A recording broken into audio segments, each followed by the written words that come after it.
No ano de 2010, o mercado editorial português foi abalado pelo lançamento do livro O Fim da Inocência, de Francisco Salgueiro, que quase 3 anos depois teve uma continuação com O Fim da Inocência 2. Uma obra onde se revelavam diários de 2 adolescentes, a Inês e o Gonçalo, nomes fictícios, os seus mundos e perdições que, para muitos, constituíram uma chocante surpresa. Agora, estreia nas salas portuguesas pela mão do realizador Joaquim Leitão a adaptação desta história verídica, a primeira. Nesta emissão de Germano Campos Entrevista da RDP Internacional, tenho de novo o Joaquim Leitão, o autor de O Fim da Inocência, Francisco Salgueiro, e 3 dos atores deste filme. Oxana, o apelido ucraniano já será corretamente pronunciado daqui a pouco, o Francisco Fernandes e o Rodrigo Paganelli. Muito bem-vindos a todos. Francisco, começo por ti, até para enquadrar melhor a história de quem ainda não conhece O Fim da Inocência.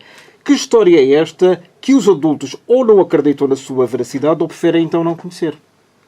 É uma história real que se passa, eu não diria que se passa diariamente em Portugal, que uma adolescência começa muito cedo, começa na pré-adolescência, basicamente. Estamos a falar que é 12 anos? Sim, já eu tenho recebido muitos e-mails de miúdos e miúdas de 12 anos que começam com uma vida de drogas, de sexo, mas que não é aquela ideia que nós tínhamos na nossa adolescência, que é uma coisa horrorosa, não. É uma coisa para eles muito glamourosa, para eles darem um cheiro de cocaína, é a mesma coisa do que fumarem um cigarro.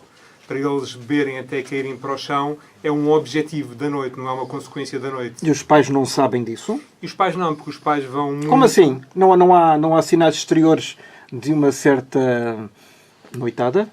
Não, porque para os pais aquilo é um bocadinho... Na nossa idade também era assim.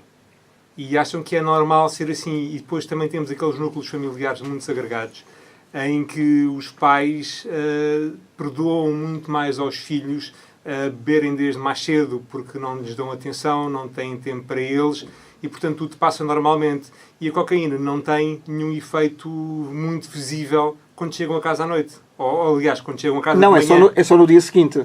Exatamente. E estão no quarto onde não, ressaca... O Joaquim não concorda muito, já lá vamos saber porquê. E estão de ressaca, estão no dia seguinte, portanto é da vida. Basicamente tudo se passa através da vida, para os pais. Mas não só. Mas não só, claramente. E as pastilhas que tomam durante a noite.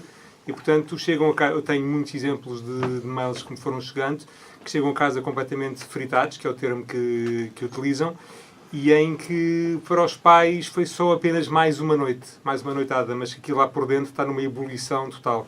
E, portanto, esta história é verdadeira, como disse, os nomes, neste caso da Inês, é fictício. Como é que chegaste a este caso? A Inês chegou até mim por causa do meu primeiro livro, que tinha uma capa muito fálica com umas cenouras, e uma miúda começou a escrever-me, a falar sobre as cenouras. E eu achei mas em termos muito pouco corretos? Ou... Não, era uma embalagem normal de cenouras, tinha umas maiores, umas mais pequenas, umas mais grossas e umas menos, e tinha uns pingos a saírem, de estar a ser descongelados da embalagem. E essa rapariga, com 12 anos, na altura que ela dizia que tinha 12 anos, começou a falar muito sobre o aspecto fálico da questão, e eu achei aquilo muitíssimo estranho. Como é que uma miúda de 12 anos tem esta vontade para estar a falar comigo sobre isto? E depois, de uma forma normal, ela foi-me contando mais coisas. Portanto, foi adquirindo uma certa confiança? Foi ganhando confiança, entrou numa fase de exibicionismo, basicamente, comigo. E eu achei que era mentira aquilo tudo, aquilo não me fazia sentido nenhum. Que seria uma fantasia? Seria uma fantasia. Então, quando é que chegaste à conclusão que afinal não era? Quando os encontrei, a ela é o grupo de amigos, quando os encontrei no Bairro Alto uma vez. E depois comecei a acompanhá-los de certa forma e fui vendo que aquilo que ela relatava não era assim tão longe da realidade. E ela tinha 12, 13 anos e já frequentava o Bairro Alto? Já. Sozinha? Com os amigos. Sim, com os amigos. À noite? À noite, sim, sim. E os pais deixavam? Sim, sim. E conheceste os pais? Não, os pais não conheci. Pois, se calhar devias ter conhecido os pais. Os pais estão noutra. Vivem noutra realidade.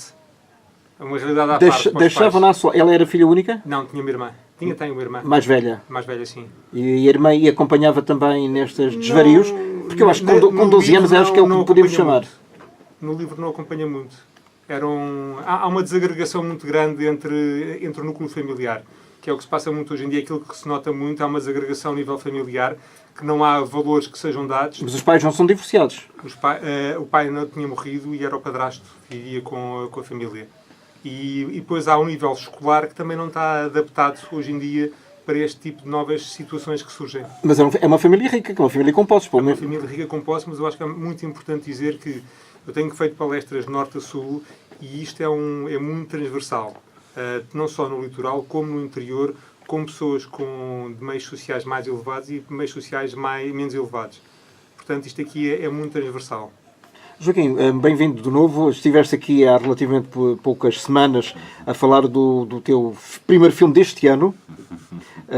E agora estás a fazer ou fizeste um segundo filme. Tu és, se calhar, dos poucos realizadores. Há colegas teus que se queixam imenso de que não têm possibilidade de fazer um filme e tu já vais no segundo este ano. Não, eu não... vão estrear os dois este ano, não fiz os dois este ano. Não, estrearam. Um já estreou Sim, e a outra vai aparecer. No mesmo semestre, aliás. E é um caso assim um bocado estranho, só é uma coincidência devido a dois fatores. Não é? O Índice Médio de Felicidade, que estreou aqui há uns meses, estreou demasiado tarde do que nós tínhamos previsto, não é? Do que eu e o Tino, que é o produtor, prevíramos. Porque teve uma pós-produção que foi mais longa do que estávamos a pensar. Tinha a ver com a crise, etc.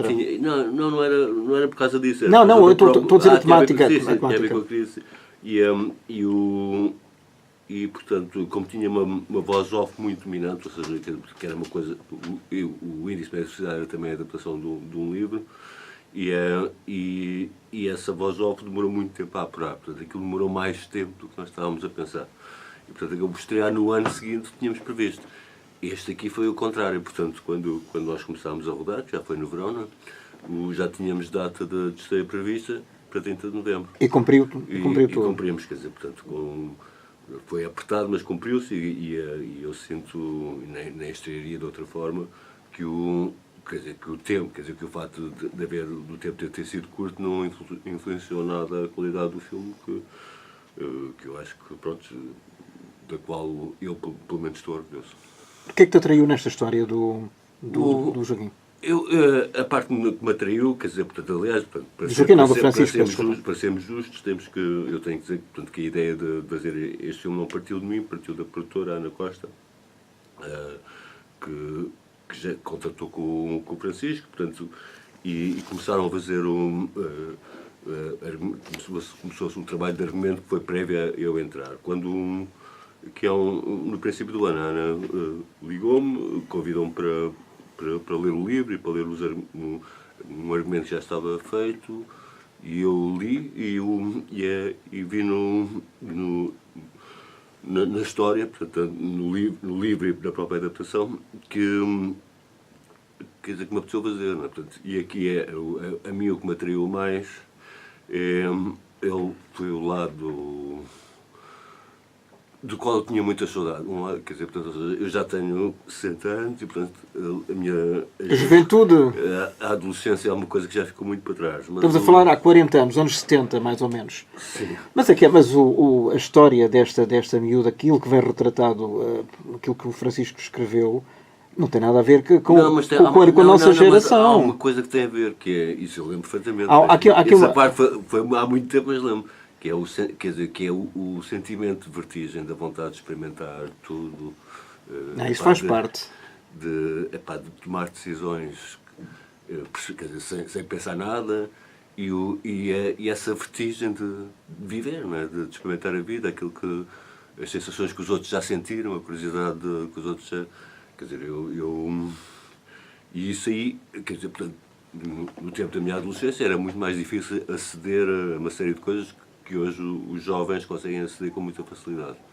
Mas, quer dizer, portanto, eu também tive curiosidade em experimentar drogas, ou seja, isto aqui passa-se ainda antes do 25 de Abril, portanto, um gajo ouvia falar nestas coisas, assim, era uma coisa longínqua, mas tinha uma espécie de fascínio que vinha através da música, ou seja, a gente percebia do que é que as canções falavam. Mesmo em inglês. Mesmo em inglês, não é? E portanto, eu lembro perfeitamente a minha primeira viagem para fora do país, foi a minha viagem de finalistas a Londres em 73, e pronto, eu tinha assim uma série de itens que eu queria ver. Ainda por cima logo Londres, que era assim a cidade capital do hipismo. Exatamente. E infelizmente... Do hipismo, não vou estar- do hipismo não em relação aos hippies, não não vou atenção, estar- não não atenção vou aos estar a cavalos. revelar o que eram esses íntimos, mas essa viagem a Londres foi produtiva. E reflete-se de alguma forma, pelo menos... E portanto, ou seja, e esse lado de vertigem, ou seja, e isso acho que está refletido no filme, quer dizer, só que realmente depois a história não tem muita, quer dizer, tem um lado a história do Francisco tem um lado que eu próprio, quer dizer, que eu respeito, quer dizer, portanto, que eu respeitei no espírito e às vezes sempre que pude na letra. Porque aqui esta vertigem tem, infelizmente, para a personagem principal, tem imediatamente consequências dramáticas, em vez de ser uma experiência Que fica por ali. eufórica ou muito agradável ou muito recompensadora, é uma coisa super traumática com essa o personagem da Inês, que é desempenhado e muito bem pela Oksana, uma espiral de autodestruição. Então, em vez não é só a curiosidade, é a vontade de se perder num mundo de excessos de droga, de Mas sexo. mas no final, sem revelar o final, pelo menos deste filme, há uma espécie de redenção da personagem. Isto é uma história de perdição e redenção e tem muito a ver também com o meu ponto de vista sobre a vida, que há muitas coisas que... Quer dizer, há coisas que a gente decide, né? E que temos culpa. Há coisas que nos acontecem sem nós termos culpa. Mas tudo o que nos acontece, quer dizer, a reação a tudo o que nos acontece é a responsabilidade nossa. É do nosso livre-arbítrio, não é? Exatamente. Por isso é que eu perguntava-te, Joaquim, este filme é moral ou é amoral?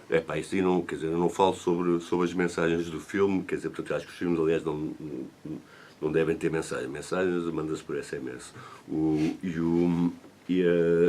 Mas reflete, todos os meus filmes refletem o meu ponto. Nunca faria um filme, nunca filmaria um plano que não refletisse o ponto de vista sobre a vida. E o meu ponto de vista sobre a vida é que ela vale a pena vivê-la, né? Quer dizer, e que é melhor que a morte, não é? Eu ia perguntar agora aqui ao Francisco se eventualmente há uma coisa que é importante no meio disto tudo, que é a SIDA. A SIDA não é focada neste filme. Não. A SIDA, digamos que nos anos 80, era um fator inibidor de um certo comportamento de risco. Não se passa nada assim. Não, porque hoje em dia, sendo a SIDA uma doença que pode, com os tratamentos devidos, já não é uma doença mortal, na maior parte dos casos, portanto, neste momento entra-se novamente numa fase em que vale tudo. E, inclusivamente, há festas em que há uma pessoa que está infectada, é uma espécie de roleta russa, e em que há uma pessoa que está infectada e que vão para a cama uns com os outros, em orgia, para ver quem é que fica infectado também. Isto acontece, já recebi e-mails nesse sentido, por isso hoje em dia a SIDA é mais uma doença, como se fosse uma hepatite ou uma coisa assim do género. Mas isso não é uma espécie da baleia azul dos anos 80 ou dos anos 2000. Como é que é? Não, E estamos a falar dessas experiências que periodicamente inundam esses desafios que inundam a internet. Para esta nova geração, a SIDA é uma coisa muito longínqua. Já vamos perguntar aqui aos jovens atores, que são efetivamente todos jovens atores, e há aqui uma geração que não é a tua, é a deles, e muito menos não é a minha nem a do Joaquim. Aquilo que se vê, muitos destes comportamentos que esta nova geração tem são comportamentos mimetizados de filmes pornográficos e que estão hoje em dia facilmente acessíveis através da internet. À borla.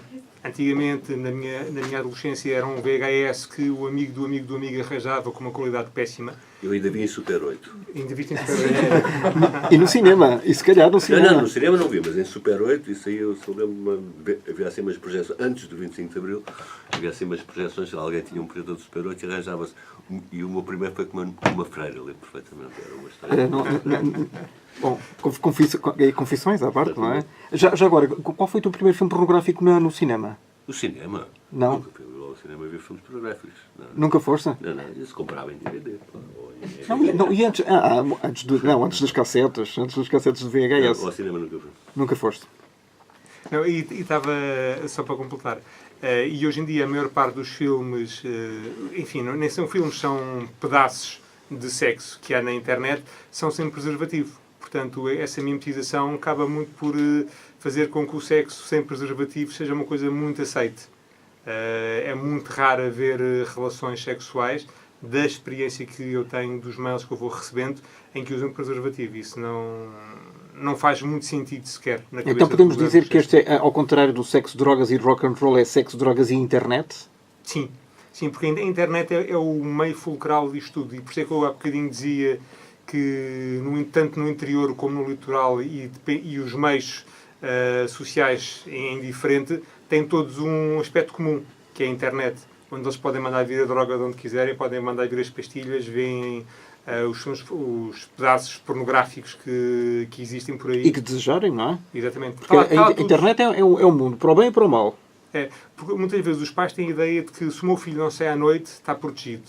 E não é, o filho está à noite, está no quarto com o computador fechado, em que os pais não fazem a mínima ideia do que é que ele está a fazer, e ele pode estar a mandar vir droga de qualquer país. Pior, pode estar a mandar vir pastilhas que não fazemos a mínima ideia o que é que elas têm.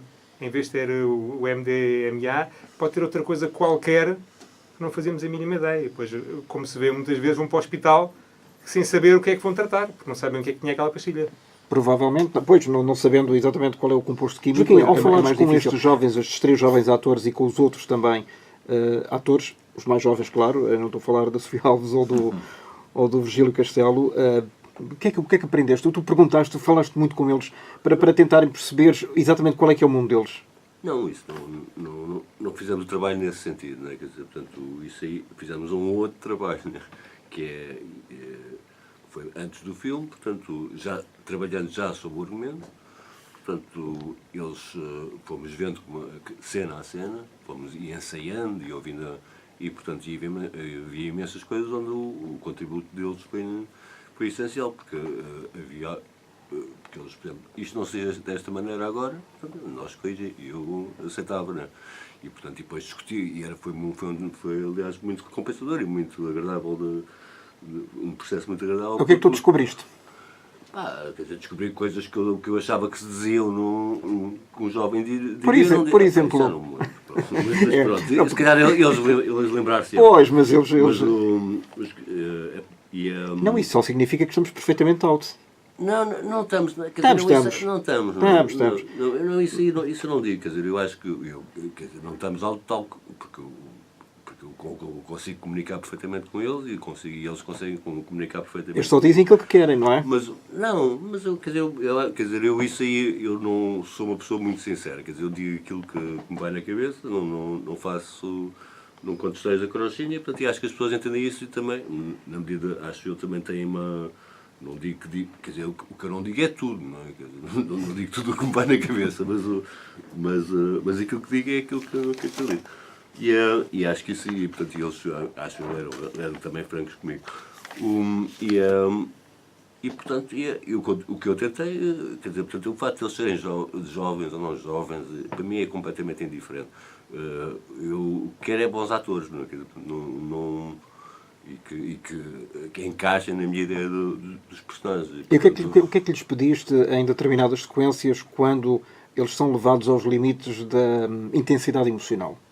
Quer dizer, portanto, é fazer aquilo da forma mais profissional possível. Quer dizer, portanto, é que aquilo resulta, ou seja, quer dizer, portanto, precisamos ter a noção de como é que a cena se vai passar, quais são as emoções que eles vão sentir.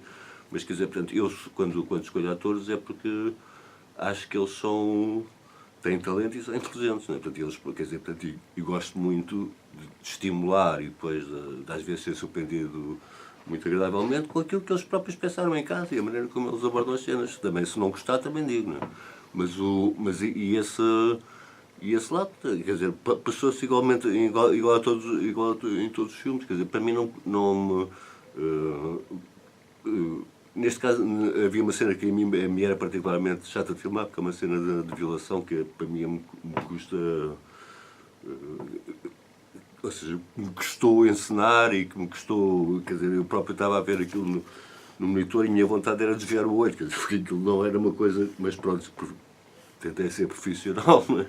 E fui e, portanto, mantive-me atento para que aquilo correspondesse. Mas pronto, isso já são coisas que são estou chatas de filmar, quer dizer, porque digamos, a ideia da violação... Para já exponha a intimidade do ator também. Mas a intimidade não custa nada a expor. Ou da atriz, neste caso. Não custa nada... essa parte, esse género de pudores não tenho. Mas há coisas que para mim são inconcebíveis, quer dizer, ou seja, a ideia da violação ou de abusar de criança, que são coisas que para mim são... eu não consigo perceber e aquilo repugna-me mesmo. E, portanto, mas pronto, isso fazia parte da história e era essencial ao filme, e pronto, com a colaboração dos atores e sobretudo da Oksana, filmou-se e tentou-se filmar aquilo da maneira com mais profissional possível. Francisco, essa cena existiu mesmo na vida real? Sim, existiu. A personagem foi mesmo violada? Foi mesmo violada. No dia do seu aniversário? Não, essa parte é do filme, mas foi mesmo violada porque queria perder a virgindade sem ser na escola, porque havia uma pressão do colégio, porque havia uma pressão muito grande para ela perder a virgindade. Ela tinha algum medo de não estar à altura de pessoas que já tinham perdido a virgindade no colégio e, portanto, arranjou através, na altura do... No filme está no Tinder, que é uma adaptação à realidade atual. No Cinder. O quê? No Cinder. Não, é porque... Pronto, para não haver... É aquela coisa como nos filmes aparece, quando aparece um noticiário de televisão, é a CNN. Não é? A CNN. E aqui também, em vez de ser o Tinder, é o Cinder. É o Cinder. E ela... Para não pagar direitos. Arranjou... Não é para pagar direitos, é para não... Quer dizer, para não haver uma identificação com a realidade neste caso. Claro. E ela basicamente encontrou uma pessoa que dizia que tinha a idade dela, criaram ali uma certa intimidade e quando chegou ao local era um homem completamente... Era um homem mesmo, não era sequer um adolescente com a idade dela. Neste caso é um adolescente. Ela era adolescente. Não, neste caso também o violador não é o Ricardo de Sá, que faz... Adolescente só se for muito atrasado. Quer dizer, Ele tem 20 e poucos anos. Não, Ele tem a idade ali do Rodrigo. não tem nada. Mas o Ricardo é mais velho. O Ricardo é mais velho. Mas muito super mais velho. Tem quase 30 anos, o homem. Terceira idade já. Da praticamente terceira idade, exatamente. E já agora, essa violação é o princípio da transformação da personagem da Inês? É o princípio da transformação. É aquilo que a leva a entrar no abismo. Até lá ela tinha curiosidade, mas não tinha coragem de entrar no mundo das amigas. Mas depois, aos poucos e poucos, começa a ter muita curiosidade, expõe-se imenso na violação e a partir da violação aquilo começa numa espiral. O fim da inocência significa mesmo perder a virgindade? É o objetivo da história? Não é a perda de virgindade, é a perda da inocência mesmo daquilo que é ser uma criança. Porque perdem a inocência muito cedo. E aqui foi da pior maneira possível. Aqui foi da pior maneira possível. Vai haver, já houve 2 livros, vai haver um terceiro? Porque não falta material. Não falta material, recebo mails suficientes para escrever um terceiro livro. É uma questão que ainda está em estudo. E será, o primeiro foi sobre uma rapariga, o segundo foi sobre um rapaz, e o terceiro será sobre? Eu não sei. Tá. São várias hipóteses. Transgênero. Em cima da mesa. Transgênero? Transgênero. Porque não? Bem, será mais um nicho de mercado. Já agora, uma última questão, Francisco, e agradeço muito também vocês, tu e o Joaquim, terem vindo aqui hoje à RDP Internacional. Estes livros venderam muito? Venderam. Em 2010, 40 mil. 40 mil. Quantas edições? 13, 14. 13, 14 edições. O que para o mercado editorial é fantástico. É uma coisa fora de normal, mesmo. Mesmo é muitíssimo bom. Portanto, és o competidor do José Rodrigues dos Santos, é isso? Não, ele infelizmente vende Não, muitíssimo José Rodrigues dos Santos é uma coisa... É uma coisa à parte. E os livros dele são bem mais caros de adaptar. Exatamente. Já agora vai haver uma adaptação do segundo livro? Eu espero que sim. Vamos ver como é que corre este primeiro. Porque é do ponto de vista do rapaz. É do ponto de vista de um rapaz, exatamente. Porque ele também vai perder a virgindade, é? Não, continuamos na senda da perda de inocência cada vez mais cedo e a fazerem coisas cada vez mais estúpidas porque não há nenhum controle sobre aquilo que eles estão a fazer. Ou seja, isto é basicamente um recado e um alerta para os pais. Basicamente. Muito obrigado. Eu agradeço muito... Diz, Joaquim. Eu acho que, quer dizer, essa parte é a parte do... Eu não... a parte do alerta é... Quer dizer, eu acho que, quer dizer, que as pessoas não... Que o... não é...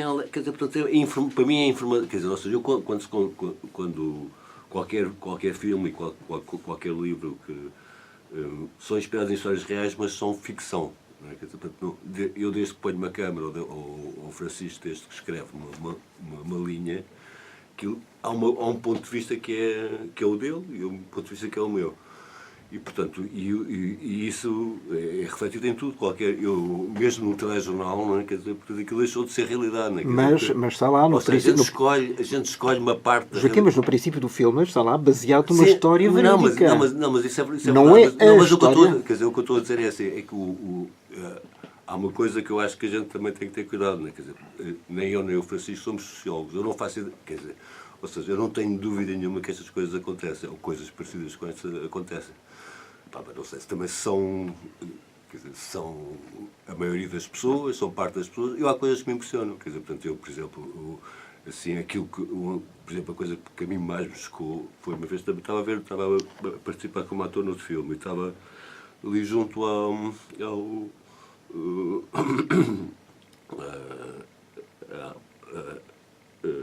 24 de julho e estava um grupo de adolescentes, mas eram mesmo putos, 12 anos, diante de uma daquelas lojas que estão abertas toda a noite.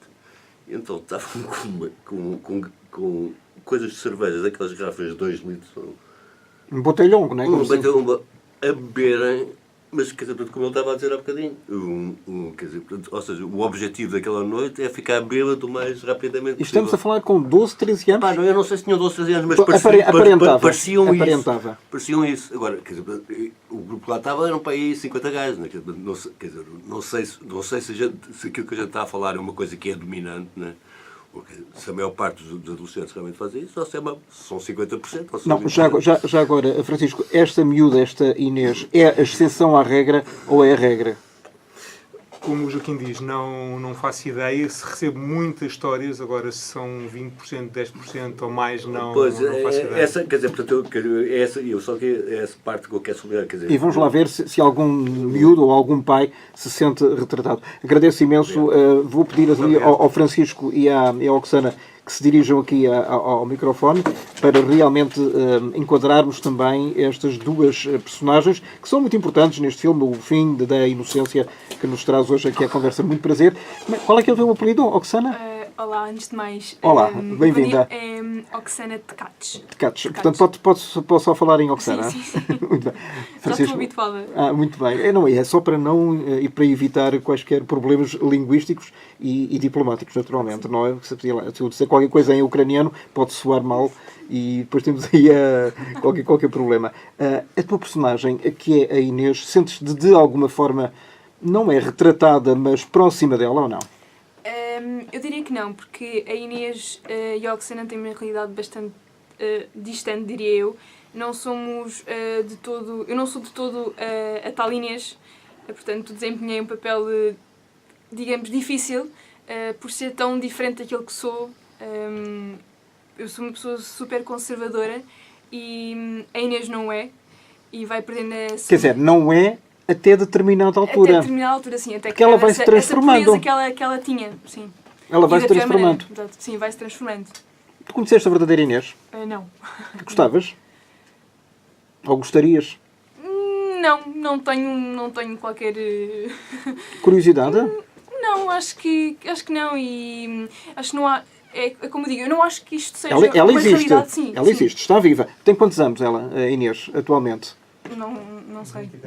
23? 20, sim, porque agora já passaram 7 anos, não é? Desde que o livro foi escrito. Eu acho que isto não é uma realidade de um todo, mas sim, sei que existe, mas acho que não é tão geral como se calhar certas pessoas pensam.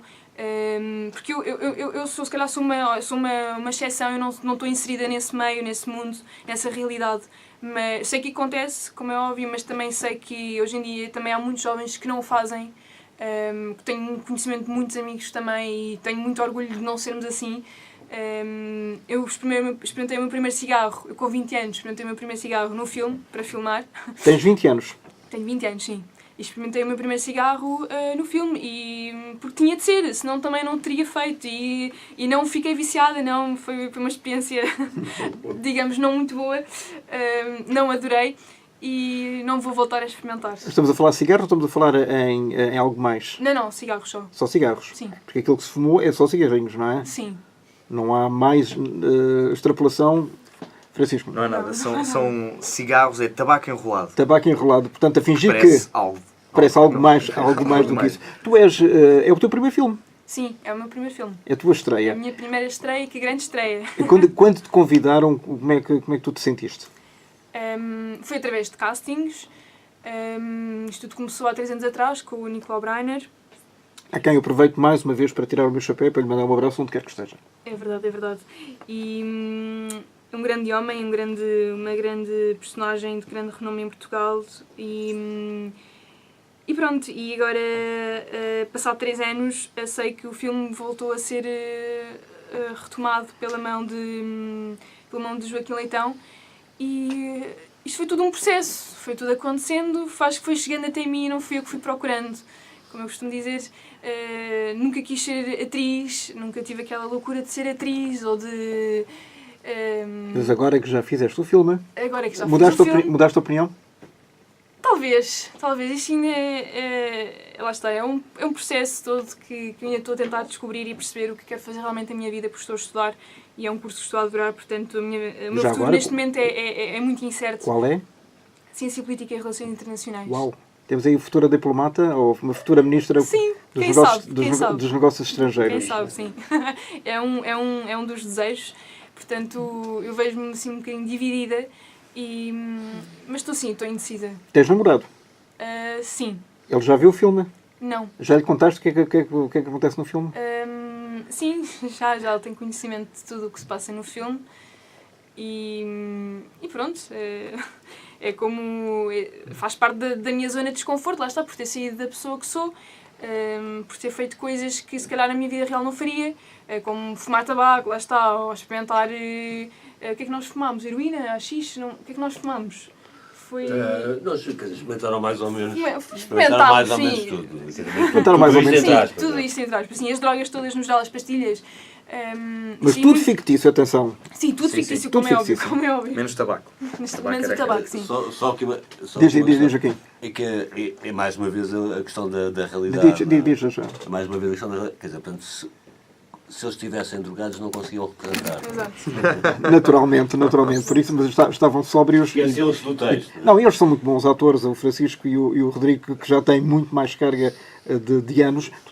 Muito mais não, tu tens 20 anos, também não tens muito mais. Eu tenho 19 e comecei a fazer... Desculpa, quase 20, não? É quase 20, sim. Quer dizer, fiz 19 este ano, portanto não me falta muito. Vais ver o que é que custa fazer 20 anos, mas temos ao final. Mas comecei com 6, portanto... Já lá vão uns aninhos, sim. Já vão 14 anos, 13 anos, Sim. praticamente. Este é o teu primeiro filme adulto? Este é o meu primeiro filme para o cinema. Já tinha feito um telefilme, mas foi a primeira vez que fiz cinema e estou super satisfeito. Foi uma experiência nova para mim, mas que adorei. Sinto que tenho muito mais liberdade do que, por exemplo, na televisão. E tens mais... O Joaquim deu-nos essa liberdade. Sim. E se calhar também. liberdade e tempo. Sim. Foi uma coisa muito espontânea, acho que as coisas foram acontecendo e não estávamos acho que não estávamos tão agarrados ao guião, ao texto e foi divertido fazer, sim. O que é que já agora, Oxana, o que é que tu surpreendeu mais em fazer cinema? Eu nunca fiz também televisão, fiz só participações especiais e surpreendeu-me tudo e o que é ser um ator, que é representar várias realidades, representar várias pessoas, ser aquela pessoa que tu não és. E acho isso mesmo fascinante. Podermos ser ao longo da vida, a vida de um ator é ser várias pessoas ao longo da vida, lá está. Acho muito... Tu, para além de ser modelo, atriz e estás agora também a estudar relações internacionais, tocas piano? Sim, mas não toco muito bem aqui como o nosso... Não se pode dizer. Então alguém tocava por ti? Não, isso ninguém tocava por mim, não. No filme? Não, No mas filme estás lá a tocar piano? Eu tocava desde os 7 anos, mas confesso que não deixei de tocar e, portanto, fui-me esquecendo aos bocadinhos. Mas estás lá a tocar mesmo? Sim, estou. Isto és tu? Sim. Tiveste que aprender, sabes ler uma pauta? Sim, sem dúvida. Isso sim. Não foi das coisas mais difíceis? Não, de todo. De todo. Francisco, qual foi a coisa O mais... Francisco toca muito melhor, mas pronto. Piano? Piano e guitarra, sim. E canto. Ainda não tiveste a oportunidade de mostrar isso no cinema? Por acaso, sim. É interessante. Foi-me proposta a Cinemati e o Kim fizeram uma proposta para fazer uma música para o filme. E assim foi. Fiz uma música, que é a música que está no filme, que é Higher, que irá ser lançada em breve. E, portanto, Estás sozinho ou estás com o teu grupo? Sozinho. Composta por ti. Composta por mim. Queres dar uns lamirés ou não? Os lamirés? Sim, à capela. És menino para isso? Que horas são? É que eu não aqueci, não é? Eu vou fechar aqui os 2 microfones, que é para isto sair na perfeição. Fechar os 2 microfones? Não, puxar os 2 microfones. Fechar, fica só para ti. Só para mim? Ok. Avanço na noite e não sei parar. Se é fácil demais, não vou complicar. Não me faças frente, eu não aceito, não. Ideias a mais trazem confusão. Agora é difícil ouvir a razão. E o resto vão ter que esperar para ouvir. Então, uma salva de palmas. Isto, cantar à capela, mesmo que seja só um bocadinho, e à hora que estamos a gravar não é de todo muito fácil. Falaste com os teus amigos sobre a personagem que interpretas? Sim, falei. E tive um feedback que já esperava, que é de não houve surpresa quando eu contei as coisas que o meu personagem fazia, porque sinto que há uma grande parte da nossa geração que já está habituada a lidar com isso. E a lidar com essas situações e ver, e outros mesmo a experienciar. Mas tu sentes-te motivado para modificar eventualmente algum tipo de comportamento que o teu personagem pudesse ter? Modificar em que aspecto? Não percebi. Não praticando determinados atos? Na gravação do filme? Não. Como na vida real. Se tu, por exemplo, conhecesses o teu personagem, sim, tu dizias, esse caminho se calhar não, sim, sem dúvida, não é o melhor. Sem dúvida que diria isso. Claro, o Bernardo vive a vida dele de uma forma... vive em excesso sempre. Vive sempre na red line. Não deixa... No limite, sim. Quer sentir todas as sensações que existem, quer experienciar todas as experiências, não quer deixar nada para amanhã, quer fazer tudo hoje. E eu acho que isso é uma das características de muitos rapazes da nossa geração. Portanto, eu diria que é quase uma personagem tipo. Há um filme do James Dean, que não sei se deve saber quem foi. James Dean, sim, James claro. Dean, morreu no acidente de carro, etc., que se chamava Fúria de Viver. Nunca vi. Por acaso, o Joaquim Leitão podia-te falar sobre isso. Que é um dos grandes clássicos da... Sim. É um bocadinho o mote da vossa geração, Live Fast and Die Young. A fúria de viver. Sim, viver depressa e morrer muito novo. Ouve-se muito hoje em dia um lema que é só vives uma vez. YOLO. YOLO. You only live once, em inglês. E isso é muito dito por jovens hoje em dia. E para justificar atos que eles sabem que não estão corretos, mas que os querem fazer para poderem sentir aquilo que... Não pensarem nas consequências. Não pensarem nas consequências, exatamente. É fazer e pronto. Só vives uma vez, mas não faças isso, mas o que é que vais fazer? Quero lá saber, só vives uma vez. Portanto, eu vou viver o que eu vou sentir. Então é o chamado vale tudo? Não percebi. É o chamado vale tudo? É o vale certo tudo, modo, sim. E tu concordas com isso? Não, de todo. Não concordo de todo. Mas depois vão-te chamar Betinho. Pois está bem, mas isso É o problema deles. Eu escolho com quem me dou e de certeza que não é com as pessoas que me chamam Beto por não fazer algo que eu sei que está errado. E está errado e tu tentas modificar o comportamento e volta a essa pergunta anterior de algum amigo teu que se drogue, por exemplo, ou que vá para além da experimentação e da curiosidade natural? Sim, é assim, eu acho que cada um sabe de si, não é? Mas claro que podemos dar a mão a pessoas que tenhamos próximas e que nós possamos sentir que estão a afundar-se em qualquer problema, seja drogas, seja uma loucura qualquer de um vício de álcool, etc. Felizmente, à minha volta não tenho muitos casos, mas já presenciei várias coisas, já vi algumas coisas. E viste isso entre colegas de profissão? entre colegas de profissão. Não, nem por isso. Eu não estou a falar do Rodrigo, atenção. Sim, sim. Não, o Rodrigo é bem comportado. Não, mas vi, por exemplo, quando andava no liceu, vi pessoal que começava a drogar-se e que começava a desleixar-se imenso, deixava de ir às aulas e entrar, a afundar-se mesmo. E o que é que nós podemos fazer nessa altura? O que é que podemos fazer? É assim, nós Qual podemos... é o conselho que tu dás a malta da tua idade e aos mais velhos também? Certo. A partir do dia 30 de novembro, o meu conselho seria vão ver O Fim da Inocência, porque está representado o reverso da medalha nesse filme.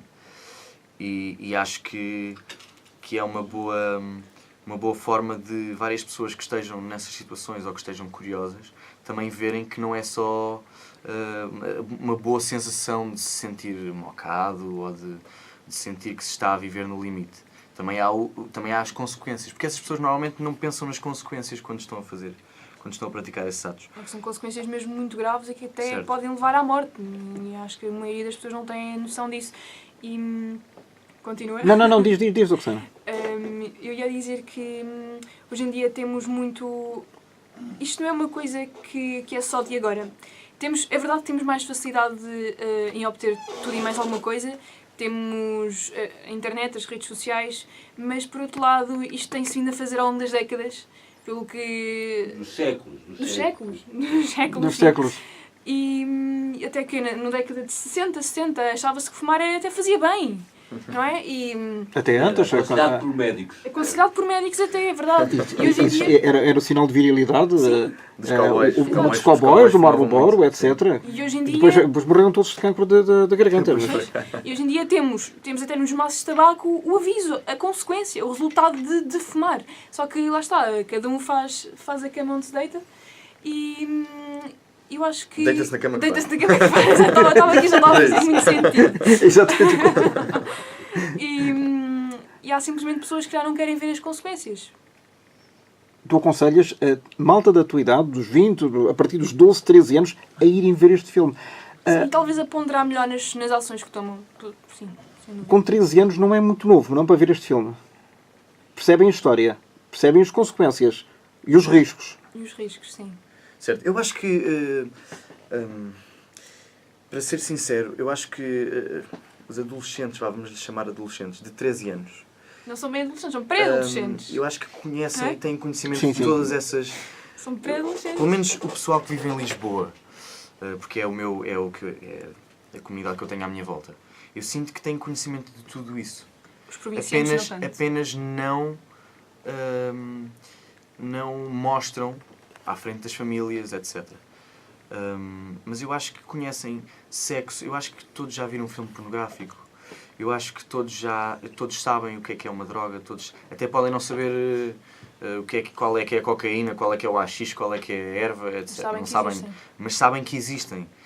E... Esconder o sol com a peneira é a pior coisa que pode acontecer? Eu digo isto, eu comecei esta conversa no intuito de os pais acham que os filhos não sabem nada, mas lá está, isto é o tema. Não, os pais é que não sabem. Os filhos sabem muito mais que os pais. Sim, na minha opinião, sim. Sim. Sim, eu acho que sim. E os pais não vão querer que os filhos vejam este filme, mas eu acho que os filhos conhecem estas realidades. Só não conhecem bem. E até acho que é bom para esses pré-adolescentes, adolescentes, etc., que vejam o filme para terem noção daquilo que eles já ouviram falar, daquilo que eles conhecem. E até para levantar alguma discussão no bom Exatamente. sentido em Claro casa. Que sim, claro que sim. Um bom tema de conversa. Sem dúvida. Se este filme do Joaquim Leitão não servisse para mais nada, que não é o caso, serviria para levantar uma boa conversa Sem dúvida, sem dúvida. entre pais e filhos. Que se calhar é o que faz muita falta lá em casa. As pessoas conversarem. Eu também acho. O que é? Não é? Concordo. Oxana, muito obrigado por aqui ter estado. Já agora, Obrigada, eu. é uma experiência a repetir esta do cinema? É como disse, o meu futuro é muito incerto, estou a estudar, estou a adorar estudar. Pergunta aos produtores, aos realizadores, Eu estou à espera... Estou à convites? espera de um bom julgamento e umas boas críticas ao filme. Ainda não me consegui julgar como atriz, já vi o filme sim, mas não consigo ter a percepção se fiz um bom trabalho ou não. Somos sempre os piores juízes, não é? Vês. Eu Fez. fiz o filme e E confere. vamos esperar para ver as críticas, ouvir e saber a opinião das pessoas, do público, essencialmente. Tu, para além de tocares piano, também praticas alguns desportos, não é? Sim. Eu jogo Jogas ténis? Sim. Jogas ténis também? Eu não jogo ténis. Não jogas ténis? Era pá. federada, jogo agora ténis. parei um bocadinho por causa dos estudos, não dá tempo para tudo. Equitação também. Federada. Federada? Equitação. Federada, E portanto, pronto, atenção. É por agora é só. Por agora é só. Muito obrigado. Por agora é só também, Francisco. Agradeço. E vamos ter a oportunidade ainda agora de falar com o Rodrigo, que é o meu último convidado. Ele tem 25 anos, um crédito mais que firmado no mundo da representação e já galardoado com o prémio Portuguese Brazilian Awards 2017. Muito bem-vindo, Rodrigo, e parabéns. Já agora, que prémio é este que foi entregue em Nova Iorque? Bom, isto é um prémio da comunidade portuguesa e brasileira dispersa no mundo. E todos os anos premiam várias pessoas, cada uma no seu ramo, que se destacou... Não é no seu Rambo, é no seu ramo. Não, no ramo não. no seu ramo que se destacou e representou Portugal ou o Brasil. Eu fui enquanto ator por causa das novelas que fiz no passado e que estão a passar em bastantes países e as personagens eram fortes e, portanto, o reconhecimento está a ser bom. E já agora a tua voz era dobrada em espanhol? É dobrada nas línguas para onde vai. Já E a minha voz é muito mais grossa quando é dobrada. Porque eu nas novelas tenho esta vozinha assim muito pouco masculina, mas no... mas no estrangeiro tenho uma voz bastante grossa. Mais macho. Mais macho. Hablo assim. Por acaso não sabes quem é que dobra a tua voz? Não sei. Não conhecia ainda. Nem queres conhecer? Eu acho que deve ser um homem muito grande, portanto não tenho E grande é sempre a curiosidade. mesma voz? Hã? É sempre a mesma voz? Não. Depende da novela, vão mudando. Ainda não estou nesse patamar que é sempre a mesma pessoa. Podia ser, já Sim, há muitos em Espanha e em atores. França são sempre os mesmos atores que... Sim. Aliás, eles até agradeciam, que, e o Joaquim sabes disso, que esses atores fizessem imensos filmes porque eles tinham imenso trabalho. Não, eu lembro da primeira vez que fui fazer misturas, tive que ir à França e, portanto, no estúdio onde faziam as misturas era mesmo também um estúdio de dobragens. Então, durante a hora do almoço, conheci um senhor que era extraordinário porque era a voz do John Wayne.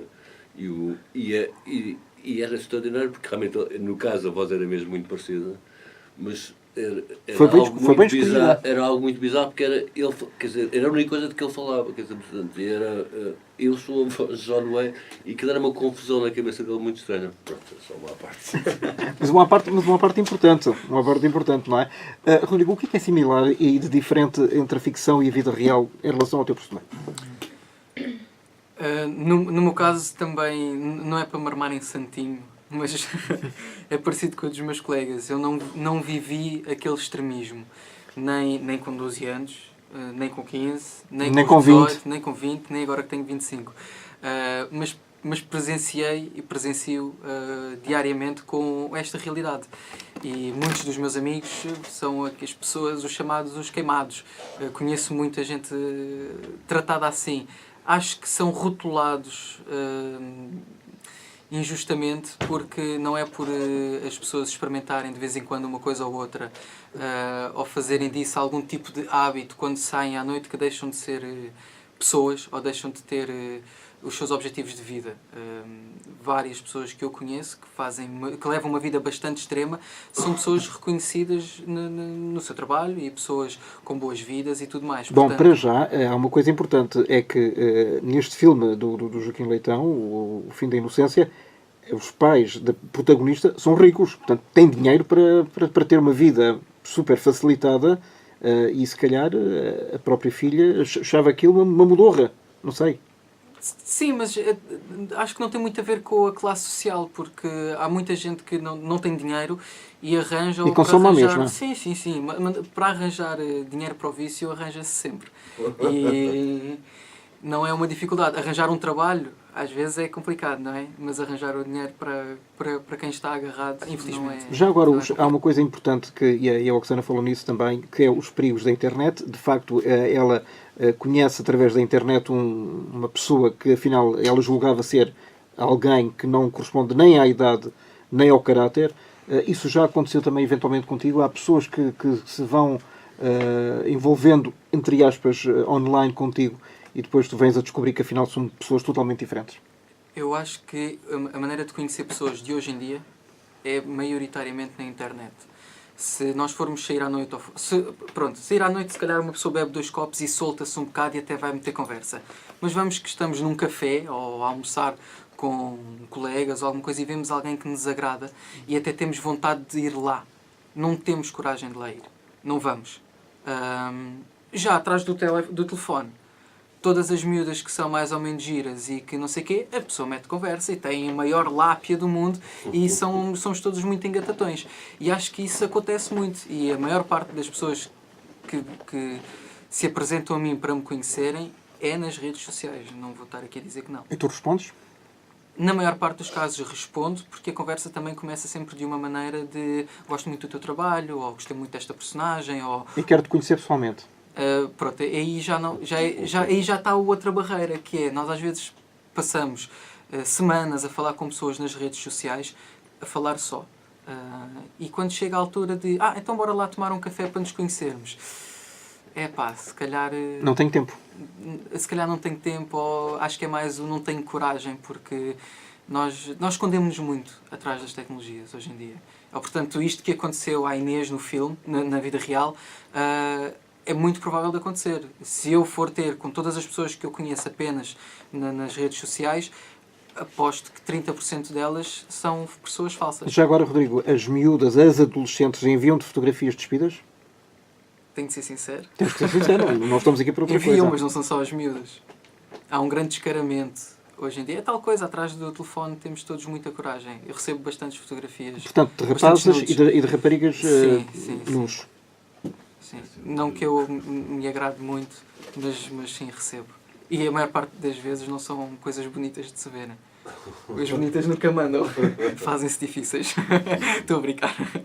Mesmo assim, há um tema incontornável este ano, então em Hollywood, que é a história do assédio sexual. Começou com o Harvey Weinstein, que era o grande chefe produtor poderoso da Miramax e depois da própria companhia que ele fundou com o irmão, e agora há uma série de atores todos os dias, não é todas as semanas, todos os dias há sempre um ator, uma denúncia de eventuais assédios em relação... E o Joaquim vai dizer alguma coisa sobre isso? Não, não começou. Este já tinha começado aqui há uns meses, aliás, com um realizador que era o Bertolucci, a Maria Senada, portanto, queixou-se. No último Tango em Paris. Mas isso já foi há muitos anos.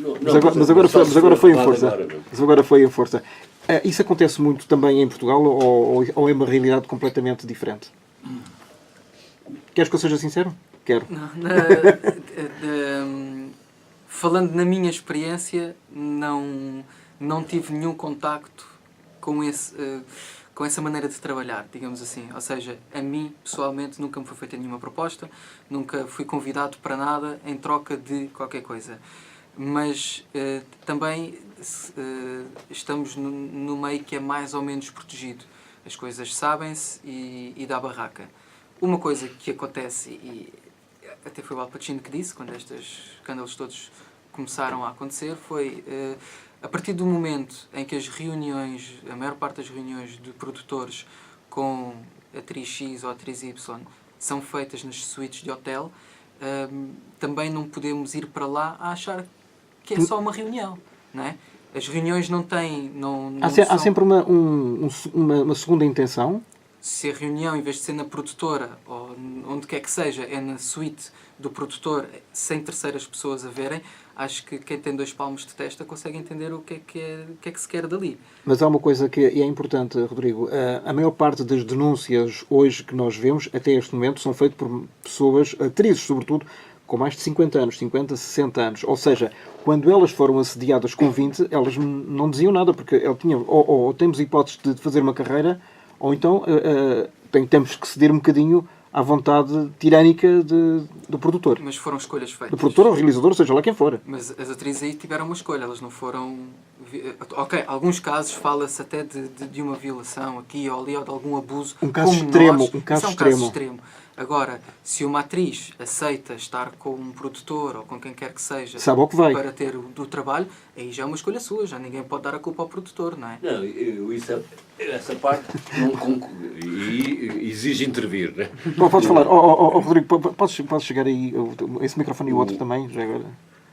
Diz, Não, Joaquim. eu acho que é sempre, quer dizer, qualquer coisas dessas, mesmo que seja, quer dizer, não seja uma violação, eu acho que é sempre uma coisa que é inadmissível, quer dizer, alguém ter... Puxa só um bocadinho o microfone para ti. Alguém sim, ter... obrigado. Alguém usar a sua posição para fazer pressão sobre quem quer que seja, homem, mulher, ok, só tens uma carreira, ou queres ter o filme, tens que fazer aqui, ou tens de achar tocar na... Mas sabes não que sei isto onde. acontece. Quer dizer, eu não estive lá, né? Quer dizer, portanto, não sei se acontece, mas provavelmente acredito que aconteça. Mas, quer dizer, isso é perfeitamente inadmissível, não é? Quer dizer, e para mim não é... Quer dizer, evidentemente, quando se fala de uma violação, é um crime, não é? Aqui não estamos a esse nível. Não é um crime, ou seja, não é um crime nada um gajo fazer uma proposta destas, tal como não é... Mas é profundamente repugnante, não é? Não é crime porque a pessoa não é menor, é isso? Não é isso. Quer dizer, portanto, se é assim, agora, quer dizer, queres entrar neste filme, então tens que fazer isto. E a pessoa aceita, não é crime, não é? Quer dizer, portanto, agora, o facto disso acontecer, de não ser crime, não significa que não seja uma coisa repugnante ao ter esse género de atitude. Naturalmente. Rodrigo, já agora, fizeram-te alguma vez uma proposta desonesta nesse sentido ou não? Não. Nunca fizeram? Não. Mas isto é um aviso à navegação. Portanto, quer seja em Hollywood, quer seja em Portugal, há que ter cuidado. Sim, pá, e acontece. Num caso ou outro há de acontecer. Eu nunca presenciei isso. Nem vais por aí. Não. Vais é pelas engenharias, ouvi dizer? Sim, estou também a tirar um curso superior em Engenharia Biomédica e Biofísica. E vais às aulas? Quando não estou a trabalhar, sim, vou. Claro, este ano passado não consegui pôr lá os pés. Felizmente, infelizmente. Tu és um bocadinho como o José Carlos Pereira, que há 20 anos que anda a tirar um curso de medicina. É o que eu vou dizer. É este ano que ele vai acabar. Depois, no ano Mas seguinte... eu não estou a fazer promessas a ninguém de que vou acabar. Mas pronto, ele tirou medicina. Não é um curso nada fácil de se tirar. Já tirou. Já acabou. Já acabou. Está a tirar a especialização. Finalmente pode ser médico. Tento fazer a especialização primeiro, sim. Sim. Ainda faltam mais uns... Faltam uns aninhos de uns aninhos. especialização. Quando ele deixar de ser ator... Ele é ator, não é? Quando deixar de ser ator... Sim. Estou a brincar contigo. Estive a vê-lo agora num espetáculo, por acaso. E vai muito bem. Como vocês vão todos muito bem, quer na televisão, quer no conjunto de filmes, de séries ou de novelas pelos quais foste galardoado, quer neste filme O Fim da Inocência, que nos trouxe hoje aqui à conversa. Agradeço-te muito, Rodrigo, Obrigado. ao Francisco, ao outro Francisco, que é o Francisco Salgueiro, que é o autor deste livro, do primeiro. O segundo eventualmente poderá vir a ser adaptado ao cinema, quem sabe no próximo ano, pelo Joaquim Leitão, também faria todo o sentido, e também naturalmente à Oksana, que é a nossa ucraniana querida, que tem 20 anos. Portuguesa. Por favor. Luso-ucraniana. Não, portuguesa. Pronto, portuguesa. Pronto, está bem. O seu dono, neste caso, a sua dona. Agora, Diz, para terminar. Não, é curioso, porque agora estava a pensar, portanto, aqui estamos, os atores todos, nenhum deles é português, afinal. Ele é finlandês e tu és Paganelli, não é? É verdade. Fernandes é espanhol, Espanhol, italiano, não é? italiano e ucraniano. Portanto, só significa que isto é uma verdadeira torre de Babel. Muito obrigado, agradeço muito vocês terem vindo cá, grande sucesso e esperemos que nos reencontremos brevemente com outros projetos. Está bem, Joaquim? Ótimo. Em 2018 estaremos cá de novo. Esperemos que sim. Muito obrigado, até à próxima. Obrigado. Muito obrigado. Obrigada. Obrigado.